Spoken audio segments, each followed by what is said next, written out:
Hey, everybody. Welcome there. to the Pourin Hub.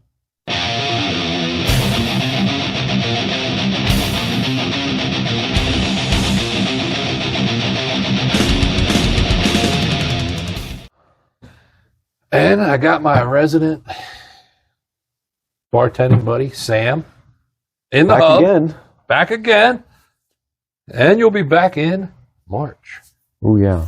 Finish off March Madness, right? Yes. And tonight, we're mixing up a drink. What the hell is this called again? Leap Year Cocktail. Leap Year Cocktail. That's right, because it's the 28th or 9th of February. My man here knows how to mix shit up. I do not. But we got dry gin. Dry gin. Lemon dry. Yep. Grand Marnier, which is... nice, sweetened orange liqueur made with cognac. Made with cognac. I did not know that. And, of course, this is the extra dry... nice Italian vermouth. I wouldn't call it nice, but that is going to be your... run-of-the-mill, always available Martini and Rossi. And it's not even open yet. Which is good. I think I bought this. What's the shelf life on this after I open it? Cause, after you've opened it? Yeah. Oh, goodness. I would say unrefrigerated, 4 to 6 weeks. Ooh.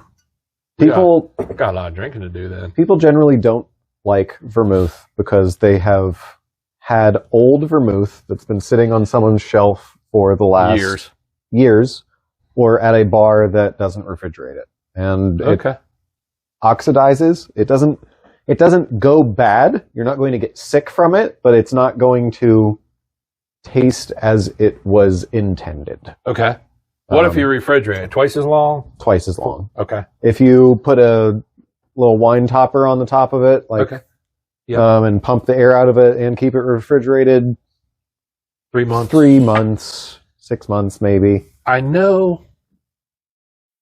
What else can I make with it? Like a martini, I know. You can definitely do a martini. Anything else I could use it for? Because I'm going to have to drink this. White Negronis. Okay. That's a bourbon. No. A Negroni is gin. A Boulevardier is bourbon. So a white Negroni would be using some kind of bitter instead of Campari. That is clear. So generally it's going to be a gentian liqueur, so you'd have to get another ingredient just to use that ingredient, so maybe not what you're looking to do, but white vermouth is good to cook with as well. So if you have bad vermouth, put it in your cooking cabinet and cook with it instead of white wine. And I mean, it can't be a one-to-one replacement, but it's very good in sauces. It's very good in other uses once it has oxidized. Very cool. And this is only 30 proof. Yes. 15%. Vermouth is usually a fortified wine rather than being a distilled thing like gin. And this is Grand Marnier is that's 80 proof. 80 proof, yeah. Wow. It's I would have never guessed a liqueur at 80 proof. And of course this is probably 80. Yes. 86. All right. So now we're going to mix up a Leap Year Cocktail. It's been around since 1928. It was first created in London, and it was first published in, I can't remember the name of the cocktail book, but it was published in 1930 in one of the first widely distributed cocktail books that I can't remember the name of off the top of my head, but it's going to be 2 parts gin, and then half part of vermouth, half part of your Grand Marnier orange liqueur. Could you substitute, sorry to interrupt, a different one? You could substitute a different orange liqueur, most likely, yes. What's the other famous one I have here? You might have Combière, or you might have... my mind is blanking on orange liqueurs at the moment. Cointreau. Yeah, that's the one. So Cointreau is an orange liqueur, but it's not cognac. Okay. So Cointreau is going to be closer to triple sec or a Curacao than it is to something like Grand Marnier. Grand Marnier has cognac, so it's going to have more of those like basement earthy grape notes that you get with cognac rather than it just being a straight bright fruit orange citrus liqueur. Right. That's what I was trying to get at. You got to use this. It's the shit, basically. Not substitute. You could. It's not going to be exactly how it was originally intended. I find that substituting different things is always a good way to find something new that you like. It just might not be the original intent of the recipe itself. Okay. Let's get down to it.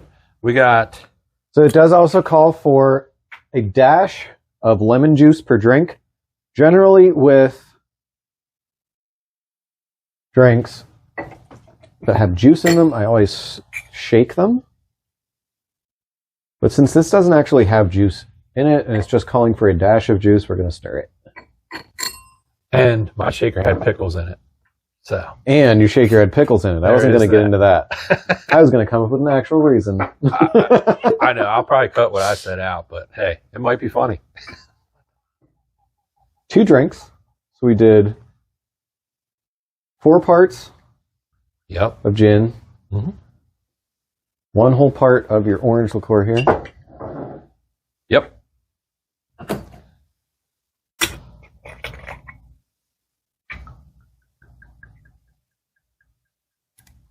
Shit, dude, that's cracked. Don't use that one. I thought it was a hair on there. And it's a crack. So, what other type of...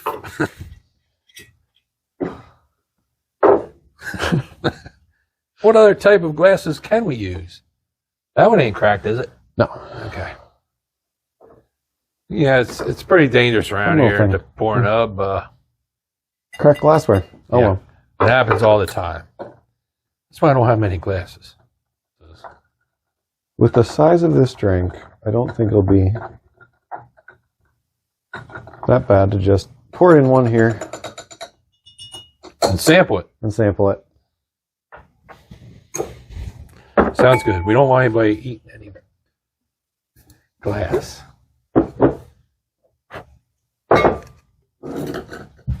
And I promise Sam, next time he comes over, I'll have the dishwasher and sink hooked up. So look at that.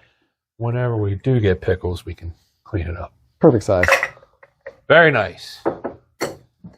Beautiful. And it's chilled. And it is chilled. Lemon. Since this called for a dash of lemon juice. That's 2 dashes? That is 2 dashes.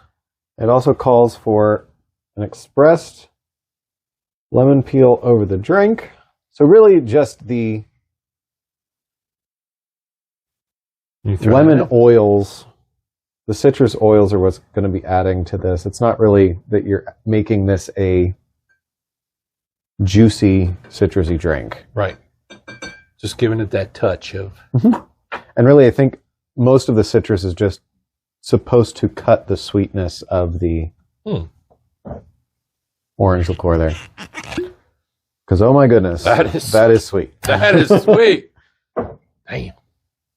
Well, give it a whirl. Let me know. I'll try it after you. Lovely color there. Nice little neon yellow. Looks like a little bit of a dirty martini. I'm a big dirty martini fan.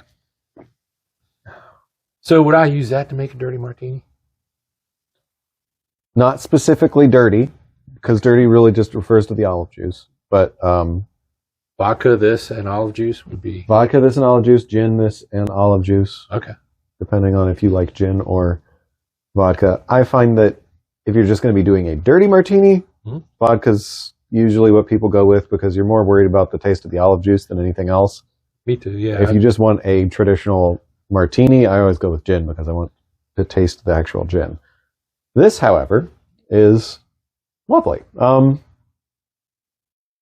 It's interesting. You get the gin. It's definitely gin forward. I mean, it's a mostly gin drink. The vermouth doesn't come through as much. The vermouth and this play off of each other very well. And you get a little bit of the cognac at the end to give the drink a little bit of depth. Otherwise, this would taste very much like a French 75, except not bubbly. This has a weird smell. Vermouth generally does. And what's this made out of? Grapes. Vermouth is closer to wine than it is to vodka. Okay. Because it is mostly a fortified wine rather than being a distilled thing.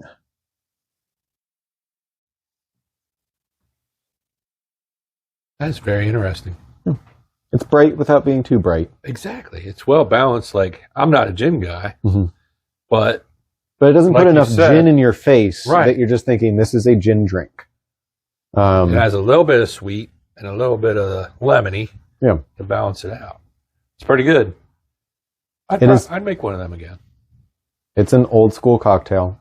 I mean, it's definitely from, oh goodness, early 1900s. Well, like you said, it's almost 100 years old. Almost 100 years old. This is next leap year. Next leap year, it will be 100 years old. Right. This is the 24th leap year. High proof. It's about 26% alcohol. So Okay. it's going to be a nice, strong cocktail for you. Yeah, because you're looking at 86 and 80. Yeah. And the only real mixer, if you want to call it that, is the lemon juice. And you put 2 dashes in it. Yeah. Yeah. Old school cocktails were almost always very, very liquor forward. Because it was,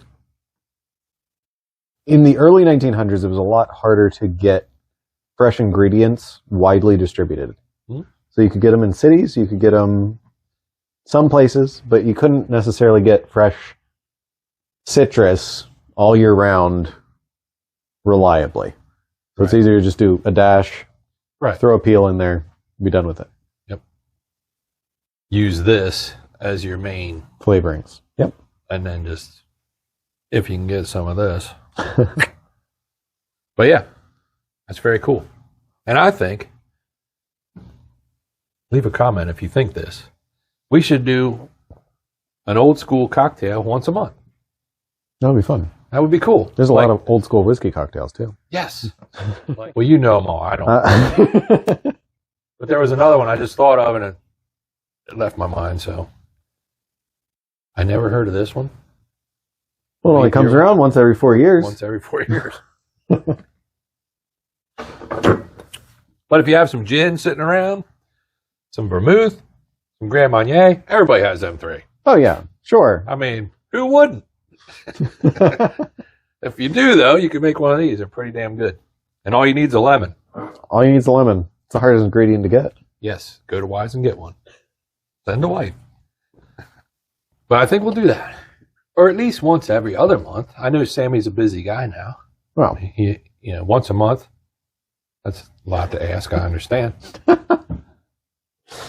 I'm usually the one coming up with stupid ideas like, hey, let's do this. They seem to be great ideas to me. But, I mean, an old school cocktail once a month, I think would be a great idea. Thanks for having me back. Absolutely. Thanks for coming, buddy. Of course. And thanks for coming back to the Point Hub. Right. And stay tuned because in one day is March of Madness. Of Madness begins. Yep. Sammy will be back in. A whole bunch of other guys will be back in. We're going to do a bracket the whole way down to March 31st. It's kind of insane, but we're going to try it. See you soon.